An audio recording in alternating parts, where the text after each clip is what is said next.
Hi everyone, this is Lavlita. Welcome back to our YouTube channel, Women's Biotech Sapiens. So in today's video, we are going to discuss about phytohormones और phytohormones में भी हम discuss करेंगे ethylene के बारे में। ठीक है, तो इथाइलिन के बारे में ना एक बड़ा इंटरेस्टिंग सा एंड बड़ा इंपॉर्टेंट कंसेप्ट है जिसपे क्वेश्चन आते हैं विच इज ट्रिपल रिस्पॉन्स। ठीक है, तो ट्रिपल रिस्पॉन्स को पढ़ने से पहले थायराइड के रिसेप्टर्स के बारे में पढ़ेंगे एंड देन ट्रिपल रिस्पॉन्स क्या होता है, ठीक है, उसके क्या कैरेक्टर्स होते हैं, will discuss about that and receptors के अंदर जो म्यूटेशंस होती हैं, ठीक है, उनके बारे में स्टडी करेंगे। तो सबसे पहले हम देखते हैं इसके basics. First of all, ethylene has 5 related receptors. ठीक है, तो जो इथाइलिन फाइटोहार्मोन है उसका एक या दो नहीं, इनफैक्ट 5 डिस्कवर्ड रिसेप्टर्स होते हैं, which is ATR1, ATR2, ARS1, ARS2 and EIN4। ठीक है, तो इथाइलिन के more than one and in fact कितने, तो 5 रिसेप्टर्स होते हैं। ठीक है, then coming to triple response. Triple response क्या होता है? It is a set of morphological changes to etiolated seedlings that occur normally in response to ethylene. देखो, etiolated या डार्क ग्रीन सीडलिंग क्या होता है, यानी कि कोई भी जो सीड है उसको आप जब डार्क में ग्रो करते हो, ठीक है, इन एब्सेंस ऑफ लाइट आप जब उसको ग्रो करते हो तो उससे जो सीडलिंग बनता है वो इटियोलेटेड सीडलिंग होता है। That is etiolated seedling. ठीक है, उस सीडलिंग के ऊपर अगर आप इथाइलिन लगाते हो तो उसमें क्या आता है, ट्रिपल रिस्पॉन्स आता है। ठीक है, ट्रिपल रिस्पॉन्स यानी कि 3 उसमें कैरेक्टर्स शो होते हैं। Now what are those 3 characters? तो देखो, शॉर्ट एंड थिक हाइपोकोटाइल। तो जो हाइपोकोटाइल है वो कैसा हो जाता है, short and thick. No, what is hypocotyl? तो देखो, सीडलिंग से जब उसका स्टेम जो है वो ग्रो करेगा, ठीक है, उसमें क्या होते हैं, कॉटिलिडन्स निकलते हैं।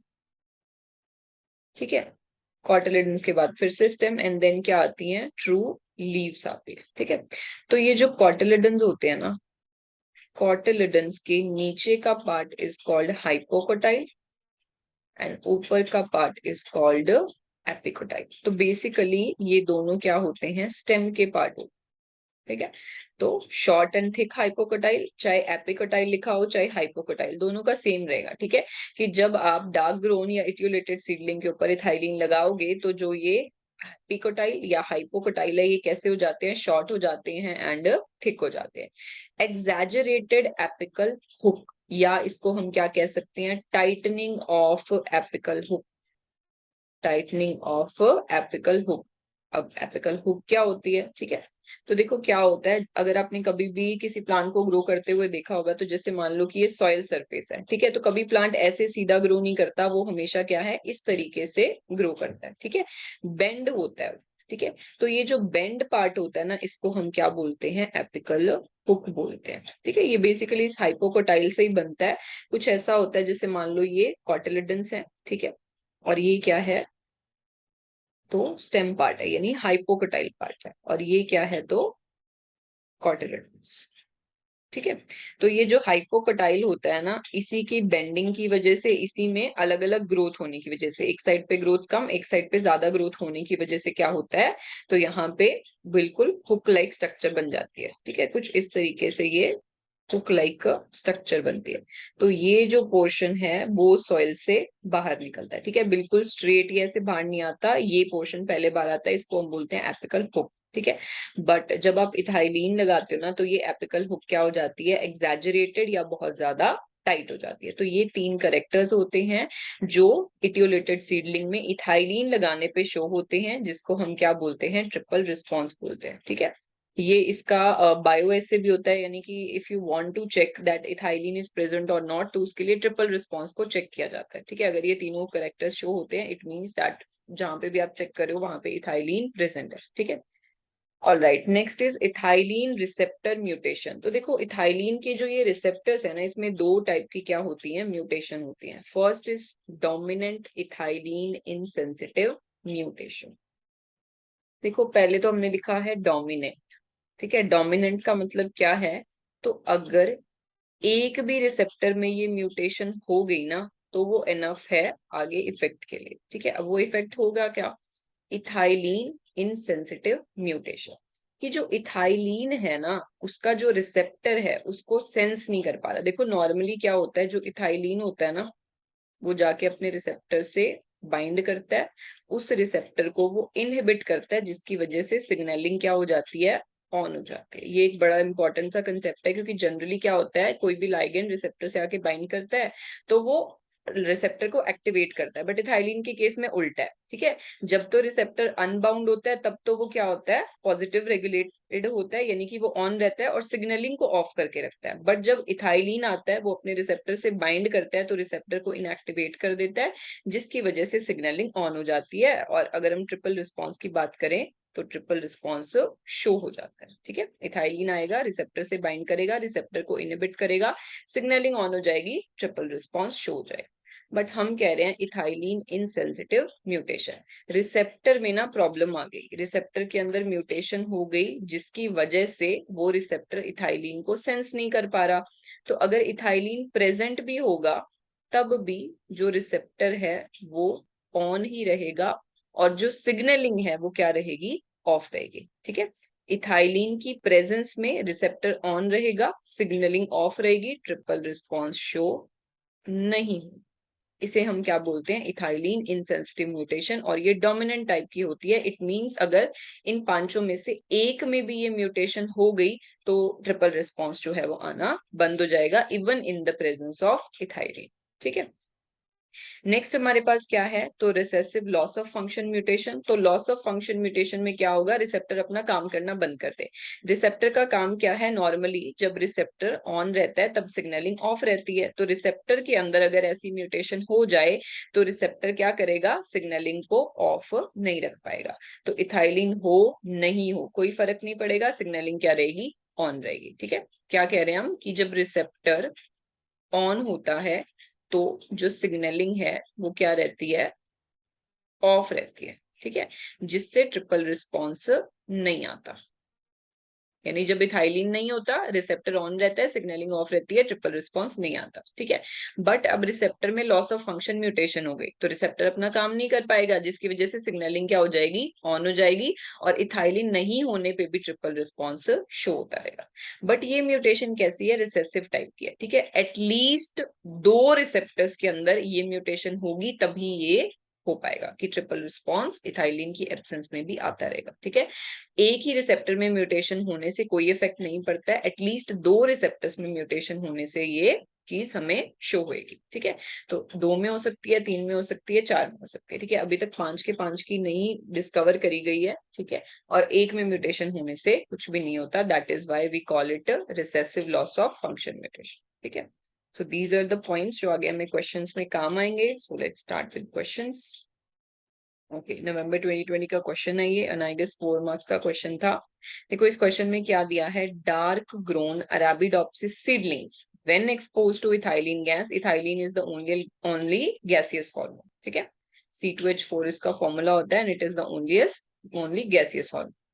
When exposed to ethylene gas shows typical triple response। ठीक है, डार्क ग्रोन अराबिडोप्सिस सीडलिंग को जब क्या करते हैं, इथाइलिन से एक्सपोज कराया जाता है तो वो ट्रिपल रिस्पॉन्स शो करते हैं। Following are certain statement regarding the triple response. ठीक है, देखते हैं क्या स्टेटमेंट्स है।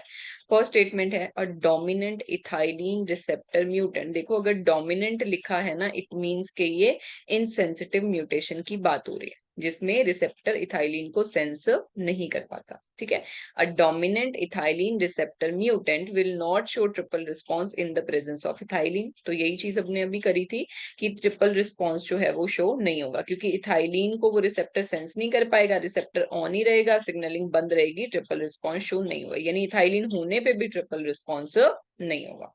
तो ये स्टेटमेंट करेक्ट है।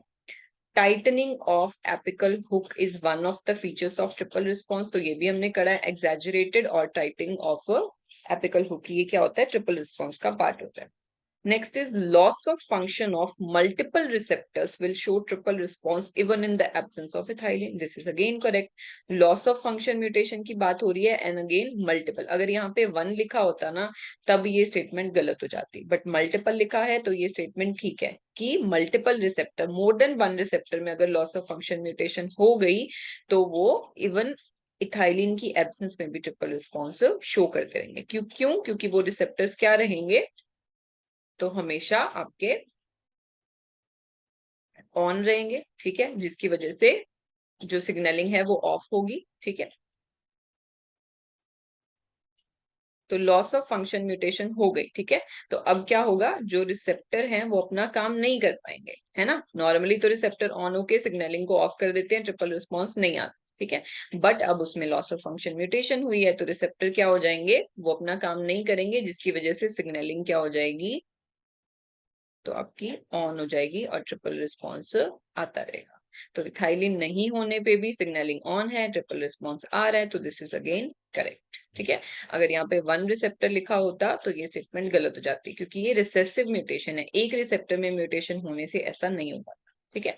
Increase in hypocotyl length is a feature of triple response, तो दिस इज रॉन्ग, क्योंकि हमने क्या कहा था, शॉर्ट हाइपोकोटाइल्स होते हैं, तो इंक्रीज्ड वाला गलत है, ठीक है। Decrease in hypocotyl length is correct, short hypocotyl is correct, but this is wrong.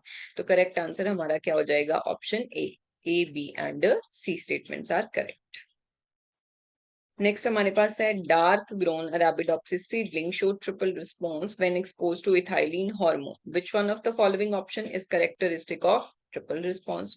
तो वही सेम स्टेटमेंट लिखी है, dark grown seedling triple response show करते हैं जब उसको इथाइलिन से एक्सपोज कराते हैं। अब कौन कौन से करेक्टर्स होते हैं, first is reduced shoot elongation, तो एज आई सेड, हाइपोकोटाइल लिखा हो चाहे एपिकोटाइल लिखा हो, ये दोनों ही शूट के पार्ट होते हैं, तो इसका मतलब ये है कि चाहे शूट लिखा हो, इन सब की लेंथ में क्या होनी चाहिए, कमी होनी चाहिए, डिक्रीज होने चाहिए। तो reduced shoot elongation, this is correct.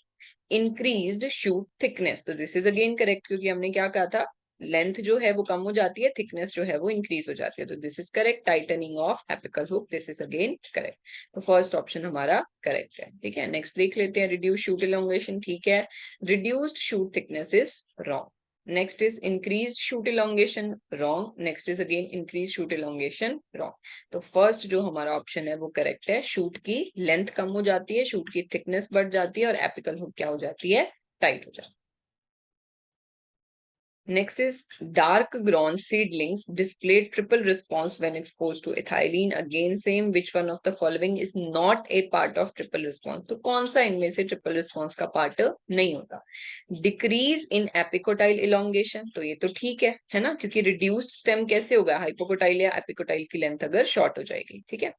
Rapid unfolding and expansion of leaves, तो ये नहीं होता, ठीक है। अच्छा, कई बार क्या होता है ना कि जैसे अभी हमने ट्रिपल रिस्पॉन्स में 3 कैरेक्टर्स पढ़े ना, तो उसमें से एक और भी ऐड कर देते हैं कि जो कॉटिलिडन्स होते हैं ना वो क्लोज्ड रहते हैं, ठीक है।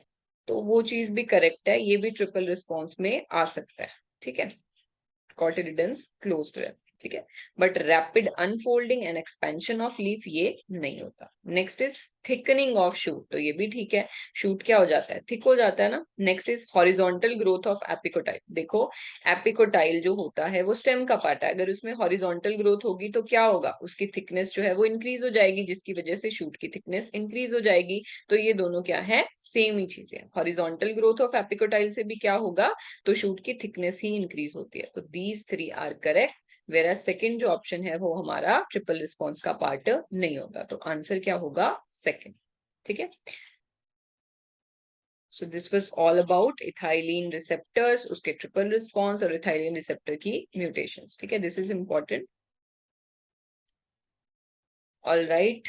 सो हम जो है लाइफ साइंसेस की फील्ड के अंदर आपके जो एग्जाम्स होते हैं, नेट लाइफ साइंसेस हो गया, गेट बायोटेक हो गया, गेट एक्सेल हो गया, ठीक है। इसके अलावा गैट बी का एग्जाम हो गया, MSc entrance for different universities like PU वगैरह हो गया, ठीक है। तो लाइफ साइंसेस की फील्ड में जितने भी एमएससी एंट्रेंस के एग्जाम होते हैं एंड जेजी बिल्स का एग्जाम हो गया, आईआईटी जैम हो गया, ठीक है, we deal with all these exams. We also provide online and offline coaching for these. So in case you need to know anything about these exams, क्या क्या इसके perspectives होते हैं, कहाँ कहाँ को ये चीजें यूज हो सकती हैं, ठीक है। So you can contact us or you can visit us. We have our institute in Sector 37D, Chandigarh. Or you can contact us on these numbers. Thank you, everyone.